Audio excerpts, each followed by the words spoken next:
गलत तरीके से ये रोका गया है, मैं इसकी निंदा करता हूँ।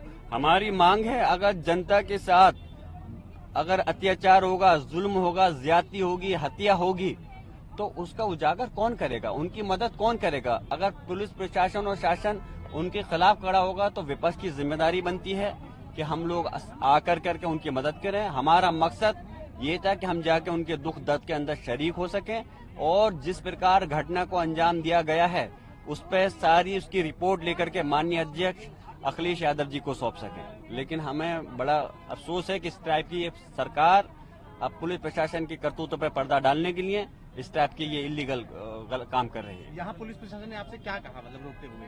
रोकने क्या, आप देख ही रहे हैं, सब आपके सामने है। कोई जवाब दें, क्यों रोक रहे हैं, क्या मतलब बनता है हमें जाने से? हम वहाँ पे अपने लोगों के दुख दर्द में शरीक होना चाहते हैं। हम सही रिपोर्ट लेना चाहते हैं कि जो लोग इसके अंदर इन्वॉल्व हैं, जिन्होंने वहाँ पर माहौल को खराब करा है, जो पुलिस प्रशासन के अधिकारी इसके जिम्मेदार हैं, उसकी एक पूरी रिपोर्ट बना करके माननीय राष्ट्रीय अध्यक्ष अखिलेश यादव जी को सौंपना चाहते हैं, जिससे कि आगे की हम कार्रवाई कर सकें। प्रशासन कह रहा है कि आपके या फिर नेताओं के वहाँ जाने से माहौल खराब हो जाएगा। आप ये बताइए, अगर नेताओं के जाने से माहौल खराब होता तो पहले सर्वे के दिन, जिस दिन 19 तारीख में हुआ था सर्वे, उस दिन मैं खुद मौजूद था और भी जनप्रतिनिधि मौजूद थे। उस दिन माहौल क्यों खराब नहीं हुआ? जुमे के दिन 22 तारीख में हम लोग खुद मौजूद थे, उस दिन माहौल क्यों खराब नहीं हुआ? माहौल खराब तब हुआ जब हम लोग वहाँ मौजूद नहीं थे। जनप्रतिनिधि होते हैं तो वो एक कड़ी होते हैं जनता के और शासन और पुलिस प्रशासन के बीच की, उनकी वही माहौल को ठीक कर सकते हैं। इन्होंने जनता के साथ जब लाठी चार्ज कर रहे हैं, गोली चला रहे हैं, तो उस टाइम हम ही लोग तो संभालते स्थिति को, तो इसलिए इन्होंने नहीं होकर के अपनी लापरवाही, नाकामी से, साजिश के तहत इस चीज को माहौल खराब किया है और हम इसकी कड़े शब्दों में भर्त्सना करते हैं। और हम उम्मीद करते हैं अगर इस प्रकार से पुलिस प्रशासन और शासन से अगर हमें न्याय नहीं मिलेगा तो इंशाल्लाह सुप्रीम माननीय सर्वोच्च न्यायालय से हमें इंसाफ जरूर मिलेगा। एक आखिरी सवाल सर, अगर आपको आगे नहीं जाने देंगे तो आगे क्या कार्रवाई, क्या रणनीति रहेगी? अब उसकी माननीय राष्ट्रीय अध्यक्ष अखिलेश यादव जी से चर्चा कर करके फिर आगे हमारी परसों से फिर सदन शुरू हो रहा है। उस सदन में जाकर के माननीय अध्यक्ष लोकसभा स्पीकर साहब से मिलेंगे कि देखिए कि किस प्रकार से हमारे संविधान की धज्जियां उड़ाई जा रही हैं और हमें वहां जाने से रोका गया। सर, आप लोगों को यूपी पुलिस के द्वारा रोक दिया गया है, एंटर नहीं करने दे रहे, संभल से काफी पहले ही आपको रोक लिया गया दिल्ली बॉर्डर पर। ये अफसोस की बात है कि जब यूपी पुलिस को वहाँ जब सर्वे हो रहा था तो संयम बरतना चाहिए था, मीडिएशन करानी चाहिए थी। उस वक्त तो उन्होंने वो चाबुक दस्ती दिखाई नहीं। अब जब हम अमन की अपील करने जा रहे हैं और लोगों के हाल चाल मालूम करने जा रहे हैं, क्या भरपाई हुई, शायद वो पुलिस के डर से कुछ कह नहीं पा रहे हैं, तो उसके बारे में हमें रोका जा रहा है। यूपी पुलिस ने क्या कारण दिया है आप लोगों को रोकने का? देखिए बताएंगे वो, अभी तो गाड़ी रोकी है हमारी। संभल में जाने से रोकने की बात हुई थी, आपको यूपी ही नहीं जाने दिया जाए। जी जी। अभी आगे का प्लान ऑफ एक्शन क्या रहेगा सर? वो सब पार्टी तय करेगी, अभी बैठेंगे लोग, हम लोग सब, लेकिन हम जनता के साथ हैं और इससे हिंदू मुस्लिम सभी जनता दुखित हुई है इस वाकये से, क्योंकि कोई चीज छुपती नहीं है आज की डेट में।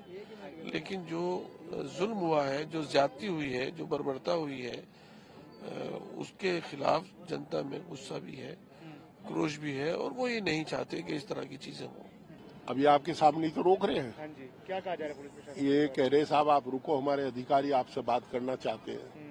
देखिए, एज पर protocol member parliament should be treated about the in the cabinet secretary government of India, but unfortunately ACP से बात करने के लिए हमें यहाँ रोका जा रहा कि एसीपी साहब आएंगे तब बात करेंगे। एसीपी साहब बड़े साहब हैं, हम लोग छोटे लोग हैं और यहाँ हमें पुलिस वाले बलात् रोक रहे हैं और ये कह रहे हैं कि वो आएंगे तब आप जाएंगे। अब वो ये समझ से परे है कि एसीपी को अगर बात करनी थी तो उसे समय निकाल करके बात कर लेनी चाहिए थी। वो केवल इसलिए यहाँ रोका जाएगा, हम खड़े हैं कि एसीपी साहब आएंगे। अब बड़े साहब हैं तो छोटे लोग खड़े हैं।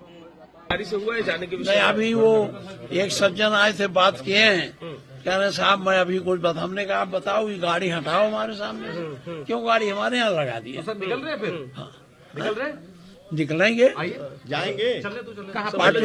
पहले पार्टी दफ्तर जाएंगे। बात हुई राष्ट्रीय अध्यक्ष से, कोई बात हुई? अभी बात नहीं, राष्ट्रीय अध्यक्ष पार्टी दफ्तर जाएंगे, फिर पार्टी दफ्तर जाएंगे, वहाँ से फिर हम लोग तैयारी करेंगे क्या करें।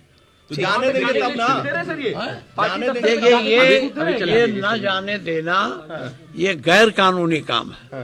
ये यहाँ के लिए फिर लगावे, कानून बनाओ, 144 लगावे लखनऊ के लिए भी, किसको हम जब चाहे किसी को रोक दें। ये कानून नहीं है। ये सब जाना होता तो चुपके कहीं चले जाते।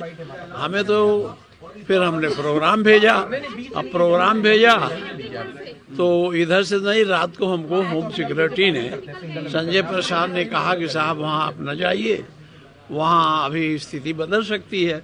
तो नहीं भाई, आप तो 30 तक लगाए थे, अब पहली कहेगी नहीं। फिर वहाँ के डीएम का टेलीफोन आया कि साहब ना आइए, संभल का, कि वो हम लोगों ने 10 तारीख तक इसे बढ़ा दिया है, अब 10 तारीख तक नहीं आए ना आए। तो मैं ठीक है।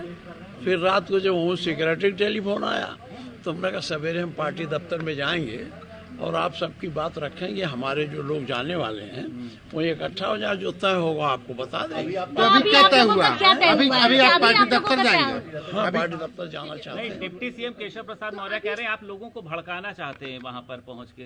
अब देखिए, हम नहीं भड़काते हैं। उनकी भड़काने वाली भाषा तो केशव प्रसाद मौर्य जी की रहती है।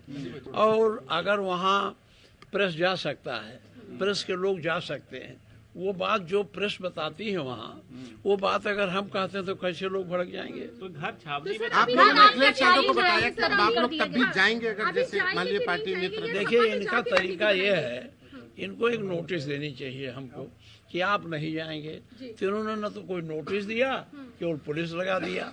बहराइच जाना था तो बहराइच डीएम ने बाकायदे एक नोटिस जारी किया था मेरे नाम से कि ये परिस्थितियां आप बने ना आ सकते। तो इन्होंने तो कुछ किया नहीं।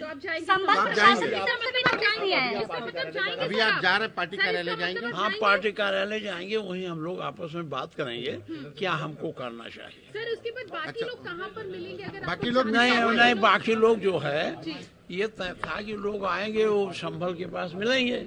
अब वो लोग अपना अपना, जब हमारे यहाँ ये है तो उनके यहाँ भी ऐसे पुलिस लगी होगी। हाँ, आखिर सरकार संभल क्यों नहीं जाने देना चाहती? क्या ये आप हमसे क्यों पूछते हो? सरकार से पूछो ना। सर, आपके यहाँ के अधिकारियों से पूछो संभल क्यों नहीं जाने देना चाहते। सर, आपको लगता है कि जिस तरीके से आपके घर को छावनी में तब्दील कर दिया रात भर से पुलिस फोर्स तैनात है, रात भर से पुलिस कब से तैनात है बाबा? देखते हैं आप? देखिए, ये आप सुनो, ये है हमें कहीं जाने की स्वतंत्रता है, हमारा ये मौलिक अधिकार है।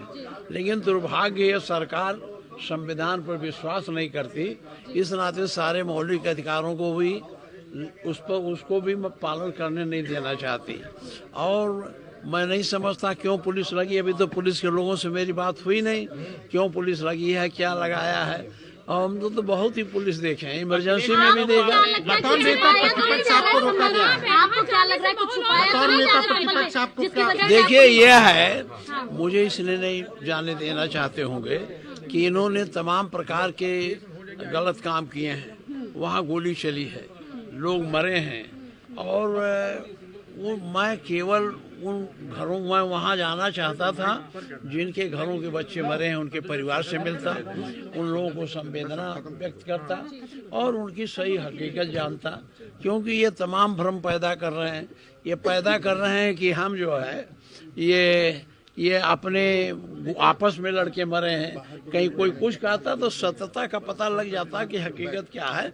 इसीलिए मैं वहाँ जाना चाहता। अब अगली रणनीति क्या होगी? अब अगली रणनीति आपको अभी थोड़ी देर में पता चल जाएगी।